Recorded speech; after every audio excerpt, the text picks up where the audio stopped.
Il est temps de nous pencher sur les bourses européennes. Elles ont terminé la séance sur une note plutôt hésitante. Les investisseurs restant partagés entre les tensions au Moyen-Orient et les incertitudes entourant les perspectives du secteur des semi-conducteurs.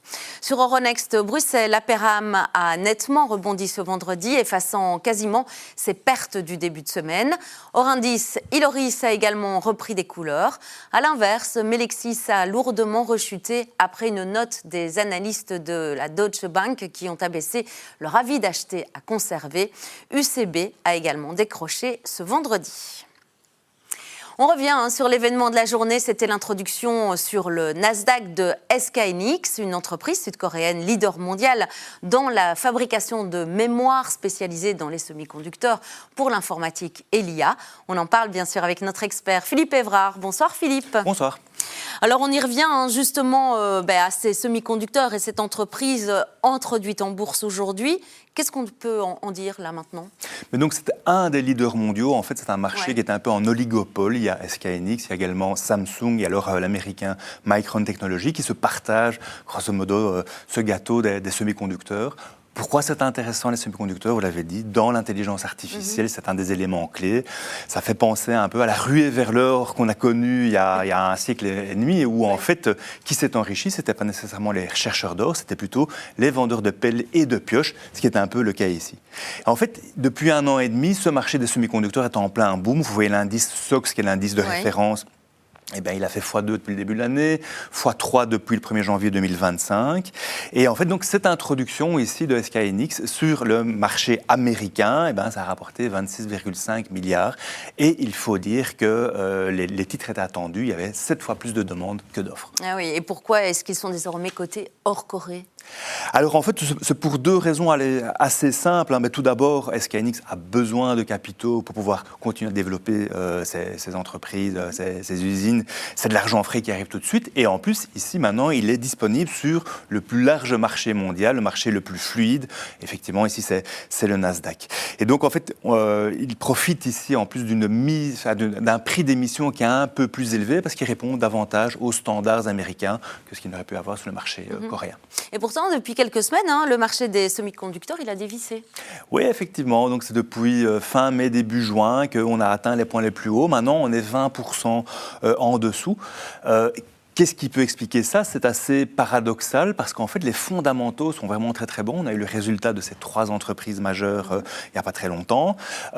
C'était vraiment des résultats stratosphériques. Et en fait, on a un ratio cours-bénéfice qui est même abordable. On est aux alentours de 20. Donc, c'est-à-dire que vous payez 20 bénéfices pour le prix d'une action actuelle.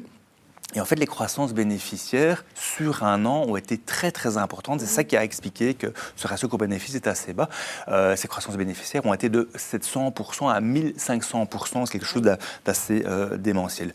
En fait, il faut comprendre que le marché a vu que tout ça a augmenté très fort, très vite, peut-être un peu trop vite, un peu trop fort. Et donc, il y a une prise de bénéfice qui a dû s'appliquer ici. D'accord, Philippe. Alors, si le marché, il s'est pendant un certain temps détourné un petit peu des semi-conducteurs, il est allé où ?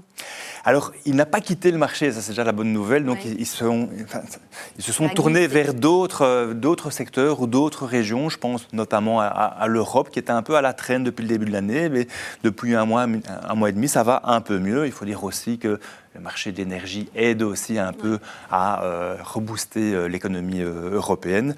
On espère que ça sera une bonne chose. Est-ce qu'il y a d'autres secteurs éventuellement qui ont profité justement de ce changement, de ce mouvement de balancier ? Mais oui, vous avez le secteur des soins de santé qui était aussi à la traîne depuis un certain temps. Eh bien, depuis début juin, c'est plus 7% en moyenne, alors que ce marché est effectivement boudé par les investisseurs. Mais il faut dire qu'en fait, le secteur des soins de santé est super intéressant. C'est un secteur qui est décorrélant, donc qui ne suit pas nécessairement les tendances. Il y a une croissance bénéficiaire qui est d'une régularité exemplaire sur les 20 dernières années. Et aussi l'intelligence artificielle qui vient mettre son grain de sel. C'est un secteur qui est très innovant et cette intelligence artificielle vient booster les résultats de plusieurs entreprises, que ce soit dans les diagnostics ou l'imagerie médicale, où on a des résultats beaucoup plus rapides, beaucoup plus précis. Que ce soit également l'utilisation des robots chirurgicaux qui également sont de plus en plus assistés par l'IA pour des travaux beaucoup plus précis, beaucoup plus rapides. On va conclure alors. Qu'est-ce qu'on propose aux investisseurs ? Qu'est-ce qu'on leur dit ? Eh bien, en tout cas, de se fixer un cap, j'espère qu'ils l'ont fait, et de maintenir ce cap, surtout pendant des temps qui sont un peu plus agités, tels que nous les connaissons maintenant. Est-ce qu'il faut avoir de l'intelligence artificielle en portefeuille? Bien évidemment, mais pas mettre tous ses œufs dans le même panier, bien évidemment.